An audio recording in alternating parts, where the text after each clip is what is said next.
Revolution, a series of leftist ASMR readings. Today we're picking up with chapter 4 of Capitalist Realism by Mark Fisher. We are only doing one chapter at a time today again because I will technically be away when this comes out. So this was recorded in a rushed morning a few hours before traveling to another country.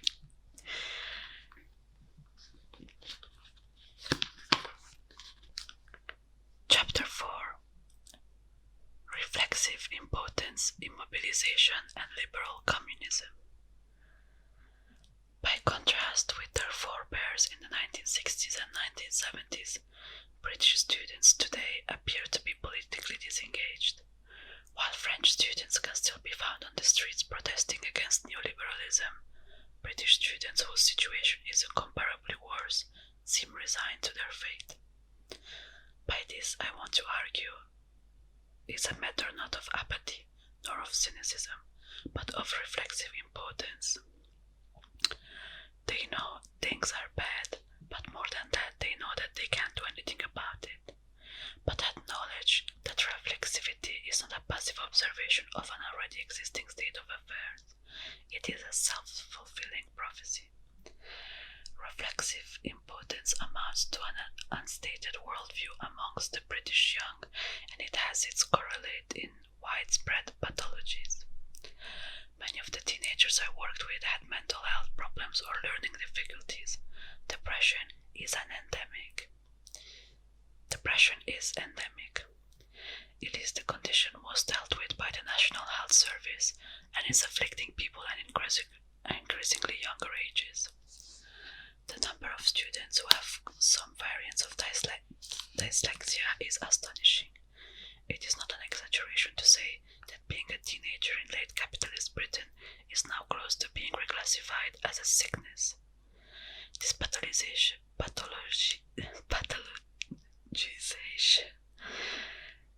already forecloses any possibility of politicization. By privatizing these problems, treating them as if they were caused only by chemical imbalances in the individual's neurology and or by their family background, any question of social systemic causation is ruled out. Many of the teenage students I encountered seemed to be in a state of what I would call depressive hedonia. Depression is usually characterized as a state of anhedonia, but the condition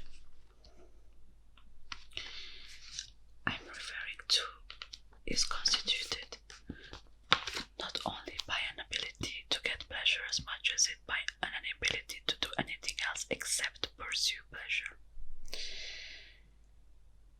There is a sense that something is missing, but no appreciation that this mysterious missing enjoyment can only be accessed beyond the pleasure principle. In large part, this is a consequence of students' ambiguous structural position, stranded between their old role as subject of disciplinary institutions and their new status as consumers of services. In his crucial essay, Postscript on Societies of Control, Deleuze distinguishes between the disciplinary societies described by Foucault, which were organized around the enclosed space of the factory, the school, and the prison, and the new control society, in which all institutions are embedded in a dispersed corporation. Deleuze is right to argue that Kafka is the prophet of distributed cybernetic power that is typical of control societies. In the trial, Kafka importantly distinguishes between two types of acquittal available to the accused. Definite acquittal is no longer possible, if it ever was. We have only legendary accounts of ancient cases which provide instances of acquittal. The two remaining options then are 1. Ostensible acquittal, in which the accused is to all intents and purposes acquitted, but may later at some unspecified time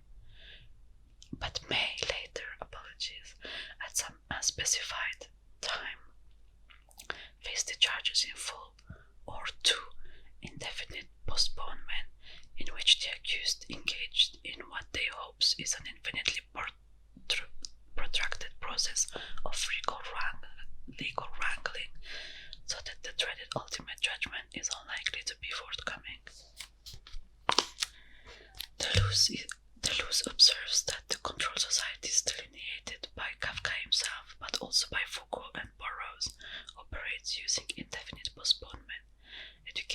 as a lifelong process, training that persists for as long as your working life continues. Work you take home with you, working from home, homing from work. A consequence of this indefinite model of power is that external surveillance is succeeded by internal policing. Control only works if you are complicit with it, hence the Burroughs figure of the control addict, the one who is addicted to control, but also, inevitably, the one who has been taken over, possessed by control. Walk into almost any class at the college where I taught, and you will immediately appreciate that you are in a post-disciplinary framework. Foucault painstakingly enumerated the way in which discipline was installed through the imposition of rigid body postures. During lessons at our college, however, students will be found slumped on desk, talking almost constantly, snacking incessantly, or even on occasion eating full meals.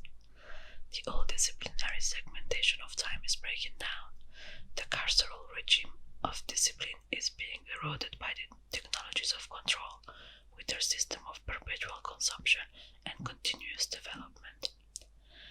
The system by which the college is funded means that it literally cannot afford to exclude students, even if it wanted to.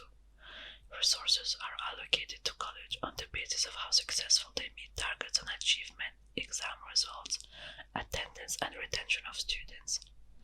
This combination of market imperative with bureaucratically defined targets is typical of the market-Stalinist initiative, which now regulates public services. The lack of an effective disciplinary system has not, to say the least, been compensated for by an increase in students' self-motivation.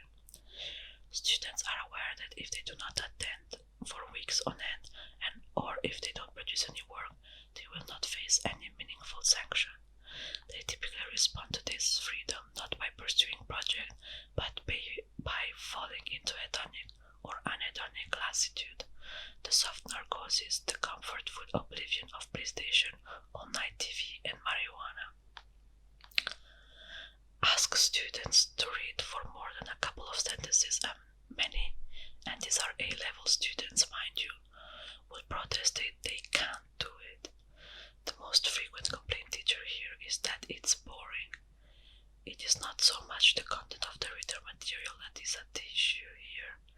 It is the act of reading itself that is deemed to be boring.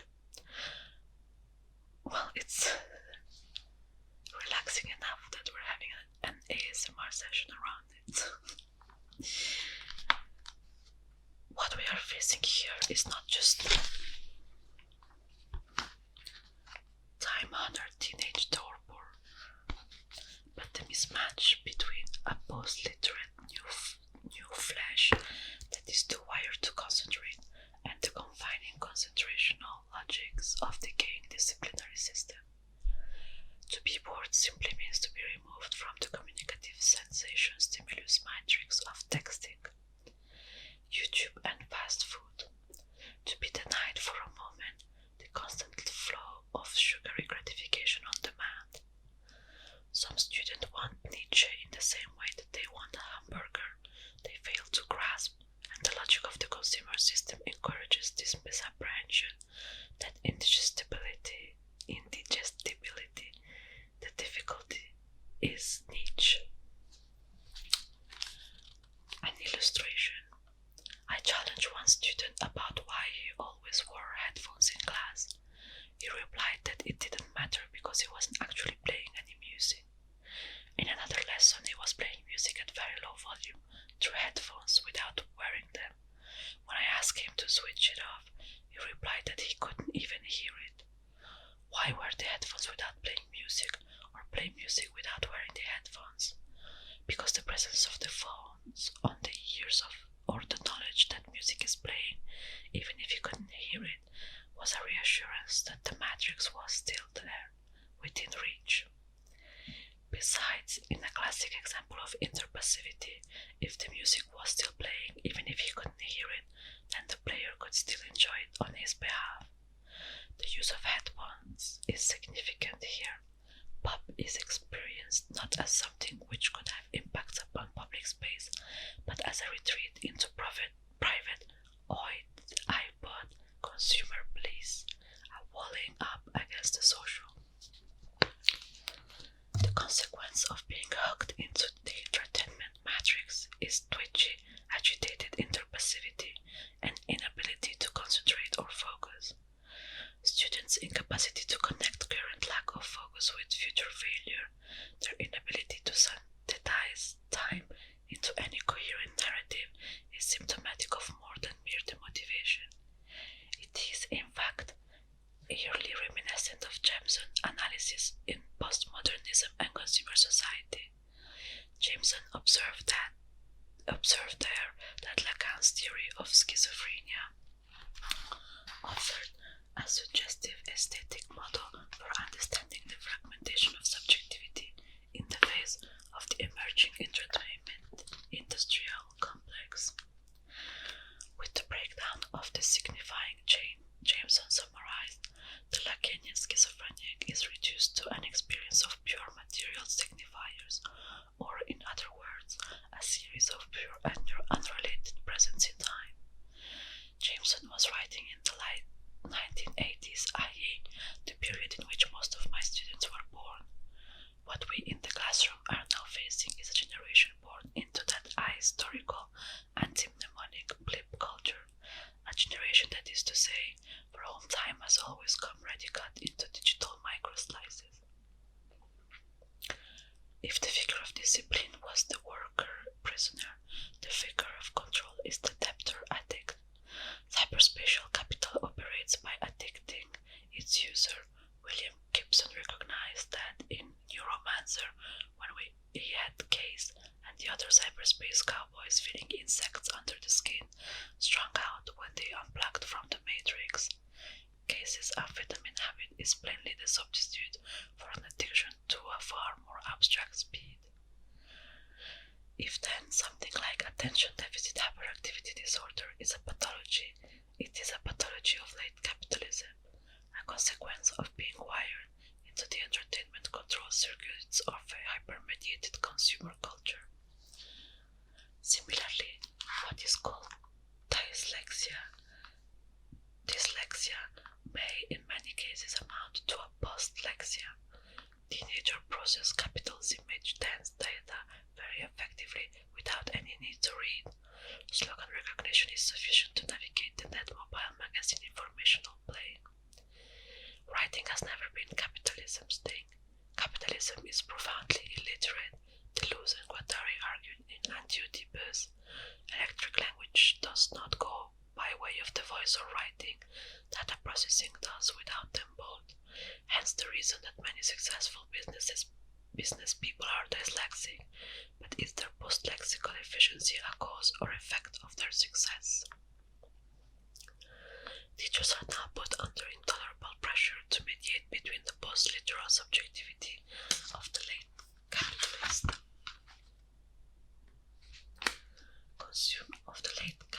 consumer and the demands of the disciplinary regime to pass examination, etc. This is one way in which education, far from being in some ivory tower safely insured from the real world, is the engine room of the reproduction of social reality, directly confronting the inconsistencies of the capitalist social field. Teachers are caught between being facilitators, entertainers, and disciplinarian authoritarians. Teachers want to help students to pass the exam. They want us to be authority figures who tell them what to do. Teachers being interpellated by students as authority figure exacerbates the boredom problem, since isn't anything that comes from the place of authority a priori boring. Ironically, the role of disciplinarian is demanded of educators more than ever at precisely the time when disciplinary structures are breaking down in institutions. With families buckling under the pressure of a capitalism which requires both parents to work, teachers are now increasingly required to act as surrogate parents, instilling the most basic behavioral protocols in students and providing pastoral and emotional support for teenagers who are, in some cases, only minimally socialized. It is worth stressing that none of the students I taught had any legal obligations to be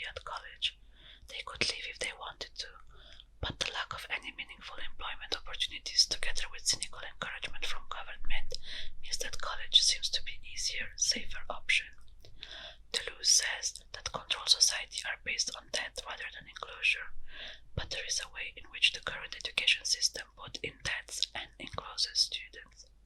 Pay for your own exploitation, the logic insists.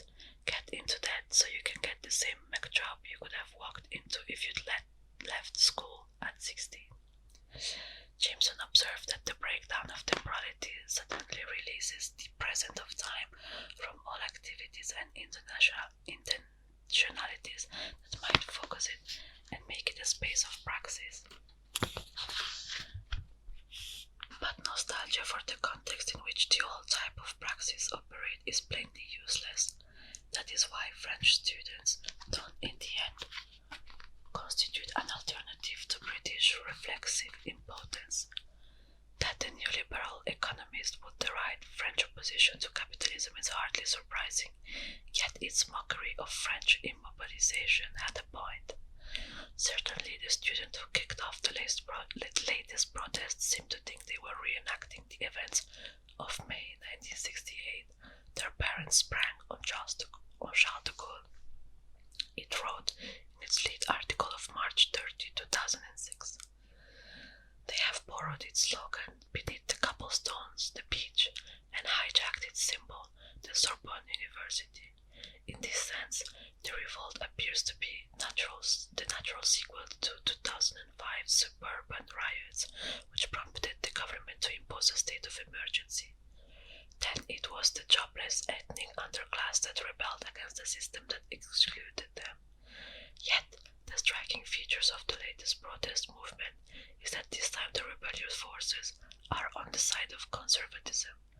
Unlike the rioting youth in the banlieue, the objective of the students and public sector trade unions is to prevent change and to keep France the way it is. It's striking how the practice of many of the immobilizers is a kind of inversion of that of another group who also counts themselves heirs of 68, the so-called liberal communists such as George Soros and Bill Gates, who combine rapacious pursuit of profit with the rhetoric of ecological concern and social responsibility.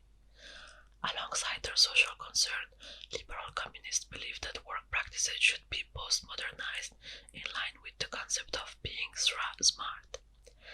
As Zizek explains, being smart means being dynamic and nomadic and against centralized bureaucracy, believing in dialogue and cooperation as against central authority, inflexibility as against routine, cultural knowledge as against industrial production, in spontaneous interactions and autopoiesis as against fixed hierarchy. Taken together, the immobilizers, with their implicit concessions that capitalism can only be resisted, never overcome, and the liberal communists who maintain the immoral excess of capitalism must be offset by charity, gives a sense of the way in which capitalist realism circumscribes current political possibility. Whereas the immobilizers retain the form of 68-style protest, but in the name of resistance to change, liberal communists energetically embrace newness. Zizek is right to argue that, far from constituting any kind of progressive corrective to official capitalist ideology, liberal communism constitutes the dominant ideology of capitalism now. Flexibility, nomadism, and spontaneity are the very hallmarks of management in a post-40s controlled society. But the problem is that any opposition to flexibility and decentralization risks being self-defeating, since calls for inflexibility and centralization are, to say the least, not likely to be very galvanizing. In any case, resistance to the new is not a cause that the left can or should rally around. Capital thought very carefully about how to break labor, yet there has still not yet been enough thought about what tactics will work against capital in condition of post-Fordism and what new language can be innovated to deal with those conditions. It is important to contest capitalism appropriation of the new, but to reclaim the new can't be a matter of adapting to the conditions in which we found ourselves. We've have done that rather too well, and successful adaptation is the strategy of managerialism par excellence. The persistent association of neoliberalism with the term restoration, favored by both Badiou and David Harvey, is an important corrective to the association of capital with novelty. For Harvey and Badiou, neoliberal politics are not about the new, but a return of class power and privilege. In France, Badiou has said restoration refers to the period of the return of the king in 1815, after the Revolution and Napoleon. We are in such a period today. We see liberal capitalism and its political system, parliamentarism, as the only natural and acceptable solution. Harvey argues that neoliberalization is best conceived of as political project to re-establish the condition for capital accumulation and to restore the power of economic elites. Harvey demonstrates that, in an era popularly described as post-political, class war has continued to be fought, but only by one side, the wealthy. After the implementation of neoliberal policy in the late 1970s, Harvey reveals the share of national income of the top 1% of income earners soared to reach 15%. By the end of the century, the top 0.1% of income earners in the US increased their share of the national income from 2% in 1978 to over 6% by 1999, while the ratio of the median compensation of workers to the salaries of CEOs increased from just over 30 to 1 in 1970 to nearly 500 to 1 by 2000. The US is not alone in this. The top 1% of income earners in Britain have doubled their share of the national income from 6.5% to 13% since 1982. As Harvey shows, neoliberals were more Leninist than the Leninists, using think tanks as the intellectual vanguard to create the ideological climate in which capitalist realism could flourish. The immobilization model, which amounts to a demand to retain the 40s disciplinary regime, could not work in Britain or the other countries in which neoliberalism has already taken a hold. Fordism has definitely collapsed in Britain, and with it the sites around which the old politics were organized. At the end of the control essay, Deleuze wonders what new forms of anti-control politics might take. One of the most important questions will concern the ineptitude of the unions tied to the whole of the history of struggle against the disciplines or within the spaces of enclosure. Will they be able to adapt themselves, or will they give way to new forms of resistance against the societies of control?